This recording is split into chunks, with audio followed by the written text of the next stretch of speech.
এই জাদুবিদ্যা সত্য। এবং এখনকার অনেক ভণ্ড যে কবিরাজগুলো বের হয়েছে, এরা জিনকে তাবে করে নিয়ে এই জিনদের মধ্য দিয়ে মানুষের মধ্যে জাদু ছড়িয়ে দিয়েছে, এবং এর ফলশ্রুতিতে বহু পরিবার ধ্বংস হয়ে যাচ্ছে। এই জাদুবিদ্যা সত্য।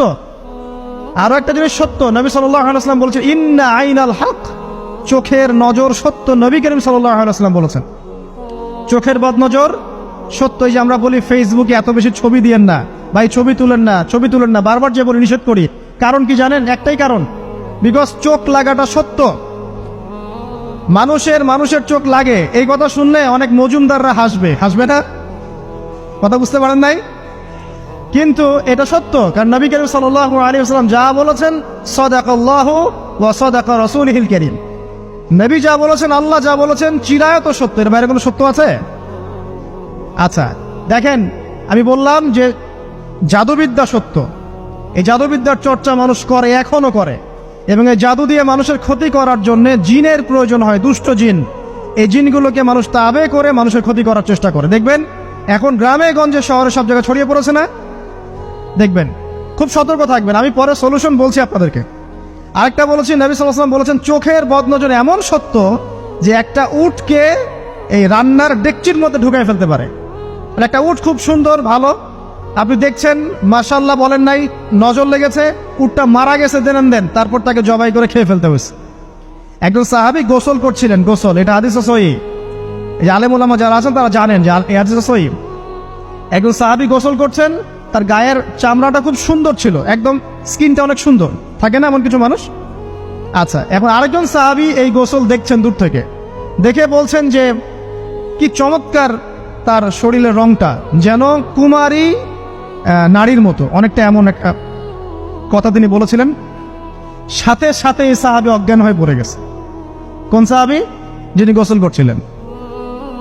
এটার আপনি কোনো ব্যাখ্যা দিতে পারবেন না তো, এখানে কোনো সায়েন্স দিয়ে বা মেডিকেল সায়েন্স দিয়ে আপনি কোনো ব্যাখ্যা করতে পারবেন না। একটা ব্যাখ্যা দিতে পারেন, কিন্তু কেন সেটা হলো সেটা আপনি অ্যান্সার খুঁজে পাবেন না। তো নবী সাল্লাল্লাহু আলাইহি ওয়াসাল্লামের কাছে নিয়ে যাওয়া হলো তাকে। তিনি বললেন যে এই ব্যক্তির ব্যাপারে কি কেউ ভালো মন্দ কিছু বলেছিল? তখন একজন সাহাবী বললেন হ্যাঁ, অমুকে বলেছে এর স্কিনটা অনেক সুন্দর, ওকে ডেকে নিয়ে আসো। ওকে ডেকে আনা হলো। ডেকে আনার পর নবীজি তাকে অনেক শাসালেন, তোমরা তোমাদের ভাইদেরকে কি মেরে ফেলতে চাও? তখন এই সাহাবী তো অবাক, আমি আবার কখন মারতে চাইলাম ইয়া রাসূলুল্লাহ? আমি তো মারতে চাই নাই, আমি তো খালি বলেছি যে তার গায়ের রংটা অনেক সুন্দর। তখন তিনি বললেন কেন তুমি সুবহানাল্লাহ বললে না, কেন তুমি মাশাআল্লাহ বললে না? যখন মাশাআল্লাহ বলবেন, সুবহানাল্লাহ বলবেন, নজরটা লাগবে না। আর যখন আপনি মাশাআল্লাহ বলবেন না, সুবহানাল্লাহ বলবেন না, দেখবেন নজর লেগে গেছে। আপনি বিশ্বাস করেন ব্যবসা খুব ভালো চলছে, মানুষ বললো যে বাহ তোর তো ব্যবসা হেভি, লালে লাল শাহজালাল, ঠিক আছে, দেখবেন আপনার কেনা বেচা বন্ধ হয়ে গেছে। এরকম হবে, আমার কথাটা বিশ্বাস করেন। এটা কিন্তু সায়েন্স প্রমাণ করতে পারবে না, আল্লাহ এবং তার রাসূল বলেছেন, তার উপরে কোনো সত্য নেই। আছে সূরা কাহফ 29 নম্বর আয়াত পড়ে দেখেন, আল্লাহ পাক বলছেন ওয়াকুলিল হাক্কু মির রাব্বিকুম, সত্য সেটাই যা তোমার রবের পক্ষ থেকে আসে। ফামান শাআ ফালইউমিন, যার ইচ্ছা হয় বিশ্বাস করুক, ওয়ামান শাআ ফালইয়াকফুর, যার ইচ্ছা হয় সে অস্বীকার করুক। এই কারণে আমরা বলি ফেসবুকে এত বেশি ছবি দেওয়া, এই আই ওয়াশ করা, এই যে শোডাউন করা, হ্যাঁ, ইসলামের কিছু কাজ করলেন একদম মানুষকে না দেখাইতে পারলে ঘুম হচ্ছে না, এগুলো বন্ধ করেন, এগুলো বন্ধ করে দেন আল্লাহর ওয়াস্তে। অফলাইনে কাজ করেন, নিজেকে গোপন করার চেষ্টা করেন। যত বেশি মানুষের কাছে নিজেকে এক্সপোজ করবেন, কাজের বরকত কমে যাবে, কাজের বরকত কমে যাবে, চোখ লাগবে, নজর লাগবে। এবং চোখ লাগা বদ নজরে বহু আলেম আস্তে আস্তে মাঠ থেকে মাইনাস হয়ে গেছে না? যায় নাই? এখন কি আলেমদের সংখ্যা বেশি না কম? যত দিন যাবে আলেমের সংখ্যা আরো কমে যাবে। নবীজি বলেছেন আলেমদের সংখ্যা কমতে থাকবে, মানুষ জাহেলদেরকে আলেম বানিয়ে নেবে।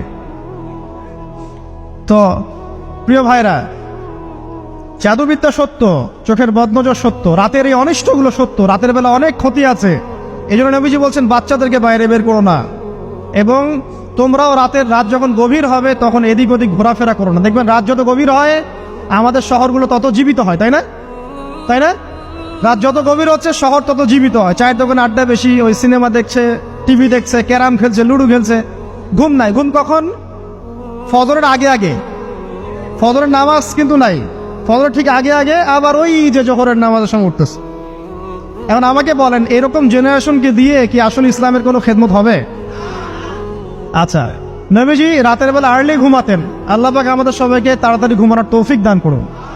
হ্যাঁ, আপনি ইলম চর্চা করলে রাত জেগে থাকতে পারেন, আপনি যদি জ্ঞান চর্চা করেন রাত জাগতে পারেন, আপনি কোনো গবেষণা করছেন, নামাজ পড়ছেন বা কোরআন হেফজ করছেন, আপনি রাতের আর্লি উঠবেন, এটা আলাদা বিষয়। কিন্তু কমনভাবে আমাদের এই যে ফেসবুক, ইউটিউবিং ইত্যাদিতে আমরা লিপ্ত থাকি, সারা রাতটা কাটাই আড্ডাবাজি করে, এগুলো বন্ধ করতে হবে। এগুলো বন্ধ না করলে ফিজিক্যালি আমরা মানে সুস্বাস্থ্যের অধিকারী হতে পারবো না। সারা দিনটা আমাদের একটা কি বলবো অলসতার ভাবে যাবে এবং দিনের বেলা কাজগুলো ব্যাহত হবে। এতে করে আমাদের উম্মার এই পুরো বড় যে তরুণ প্রজন্ম আছে এদেরকে আপনি সম্পদে পরিণত করতে পারবেন না। তাই এই সিস্টেমটা চেঞ্জ করা দরকার। নবীজি রাতের বেলা এই সূরা বাকারার শেষে 3টা আয়াত তেলাওয়াত করতেন। আমরা করবো ইনশাআল্লাহ।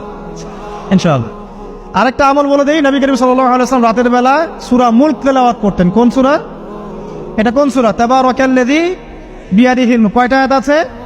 30টা আয়াত আছে। নবীজি বলেছেন সাল্লাল্লাহু আলাইহি ওয়াসাল্লাম যে এই সূরা আপনাকে কবরের আযাব থেকে বাঁচাবে ইনশাআল্লাহ। কবরের আযাব থেকে তো ভাই বাঁচা খুব সহজ নাকি? আমাদের মধ্যে এমন কেউ নাই, শোনেন, আমাদের মধ্যে এমন কেউ নাই আলেম জালেম মুফতি মুহাদ্দিস রাজনৈতিক নেতা পলিটিশিয়ান বিরোধী দল জাতি তারপরে যে সরকার দল যে আছে না কেন, কবরের শাস্তি ফেস করবেন এমন একটা মানুষ নাই, কেউ নাই পৃথিবীতে। এই যে আপনি দেখছেন ওই যে কি ইসরায়েলের প্রধানমন্ত্রী, ওই রাশিয়ার প্রধানমন্ত্রী, ওই চায়নার সভ্যতা, পশ্চিমা সভ্যতা, এমন কেউ নাই পৃথিবীতে এখন যাকে কবরের শাস্তি ভোগ করতে হবে না। আছে? সবচেয়ে লঘু শাস্তি মানে লঘু চাপ, এটা বলতে গেলে আসলে আমি ভাষা হারায় ফেলি। তারপরে বলছি আল্লাহ পাক আমাদের সবাইকে হেফাজত করুন, আমিন। একজন সাহাবীর নাম সাদ বিন মুয়াজ। কি নাম? নবী করিম সাল্লাল্লাহু আলাইহি ওয়াসাল্লামের সাথে একদম ডান হাত হয়ে যুদ্ধ করেছেন দীর্ঘদিন।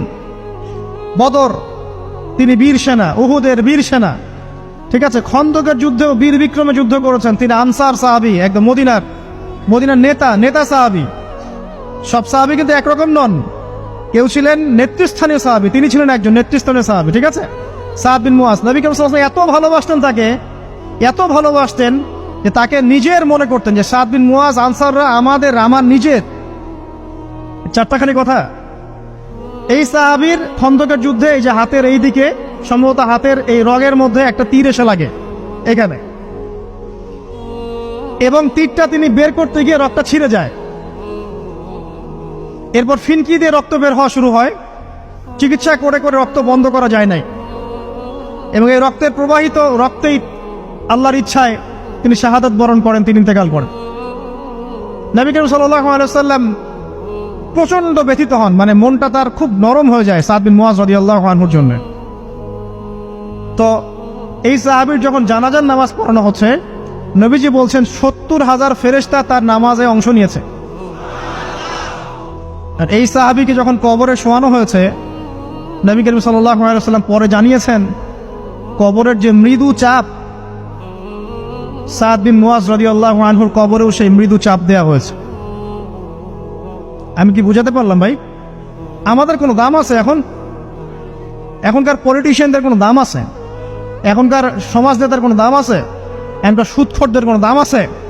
এই ঘুষখোর দুর্নীতিবাজদের কোনো দাম আছে? আমরা যারা কাঠমোল্লা হয়ে আছি আমাদের কোনো দাম আছে? সাদ বিন মুয়াজ রাদিয়াল্লাহু আনহু যদি কবরের শাস্তি তাকে না ছাড়ে, প্রশ্ন উত্তর পর্ব তাকে না ছাড়ে, আমরা পার পাবো? নবী করিম সাল্লাল্লাহু আলাইহি ওয়াসাল্লাম বলছেন সূরা মুলক তেলাওয়াত করো রাতের বেলা, ইনশাআল্লাহ সূরা মুলকের তেলাওয়াত কবরের আযাব থেকে তোমাকে বাঁচান। আর আমাদের তো ভাই কবরে সবাই সাথে যাবে না, গার্লফ্রেন্ড যাবে না, বাপ মা ভাই বোন সবাই যাবে না। একজন ব্যক্তি সুদ খাচ্ছে, জিজ্ঞাসা করে দেখেন কেন খায়, বলবে তার সন্তানের জন্য খায়, তার বউয়ের জন্য খায়, তার মা বাবাকে দেখতে হবে তাই খায়, তাই না? একজন ব্যক্তি ঘুষ খায়, বলবে আমার পরিবারের জন্য খাই। একজন দুর্নীতি করছে, পুকুর চুরি করছে, বলবে দুর্নীতি করছে আমার পরিবারের জন্য খাই, পরিবার ভালো থাকবে। সবার একই এক্সকিউজ যে পরিবার যেন ভালো থাকে, আমার সন্তানরা যেন ভালো থাকে, আগামী প্রজন্মের জন্য কিছু রেখে যেতে পারি, তাই না? এরকম একটা মানুষও কি আপনার সাথে কবরে যাবে? আরে এই বোকা মানুষ কেন বোঝে না যে আপনার কবরে আপনাকেই যেতে হবে? তাহলে আপনি কি কারণে অন্যের কারণে নিজের পরকাল নষ্ট করছেন? অন্যের সুখের জন্য আপনি আপনার পরকাল নষ্ট করছেন। সুদ খাচ্ছেন, দিব্যি মায়ের সাথে জেনা করছেন। আপনাদের এলাকায় নাকি সুদের সমস্যা অনেক বেশি। কয়েকটা হাদিস বলে দেই, আমি ওদেরকে আক্রমণ করতে আসি নাই। আমি শুধু তাদেরকে 3টা হাদিস শোনাতে এসেছি। 1 নম্বর হাদিস শোনেন। আল্লাহর নবী মুহাম্মদ সাল্লাল্লাহু আলাইহি ওয়াসাল্লাম বলেছেন, সুদের পাপের 73টা শাখা আছে। কয়টা? কোন হাদিসে 70টাও আছে, কোন হাদিসে 73টা আছে। বলছেন যে সবচেয়ে নিচের শাখাটা হচ্ছে, সুদের পাপের সবচেয়ে নিচের শাখা হচ্ছে যে যেন কোনো ব্যক্তি তার মাকে রেপ করলো, তার মাকে ধর্ষণ করলো। 1 দিরহাম যে ব্যক্তি সুদ খায়, সহিহ বুখারীতে আরেকটা হাদিস এসেছে, সে যেন 36টা মেয়েকে ধর্ষণ করলো। আর আমি একটা কথা বানায় বলছি না, যদি বিশ্বাস না হয় কওমি মাদ্রাসা আছে, আলেম ওলামা আছে, গিয়ে বুখারী খুলতে বলেন, পড়তে বলেন, খালি একবার পড়তে বলেন, দেখেন যদি না থাকে তাহলে আমাকে এর সাথে থাপ্পড় দিয়ে যায়। যদি না থাকে হাদিস এটা, তাহলে আমার গালে একটা থাপ্পড় দিয়ে যায়। আর যদি থাকে তাহলে আল্লাহর রাস্তায় সুদ খাওয়া ছেড়ে দেন। কোনটা করবেন? চ্যালেঞ্জ করবেন? নবীজি বলেছেন, 1টা দিরহাম যে ব্যক্তি সুদ খায়, দিরহাম মানে কি? রৌপ্য মুদ্রা। এটা এখন দেখতে পারবেন না, জাদুঘরে আছে।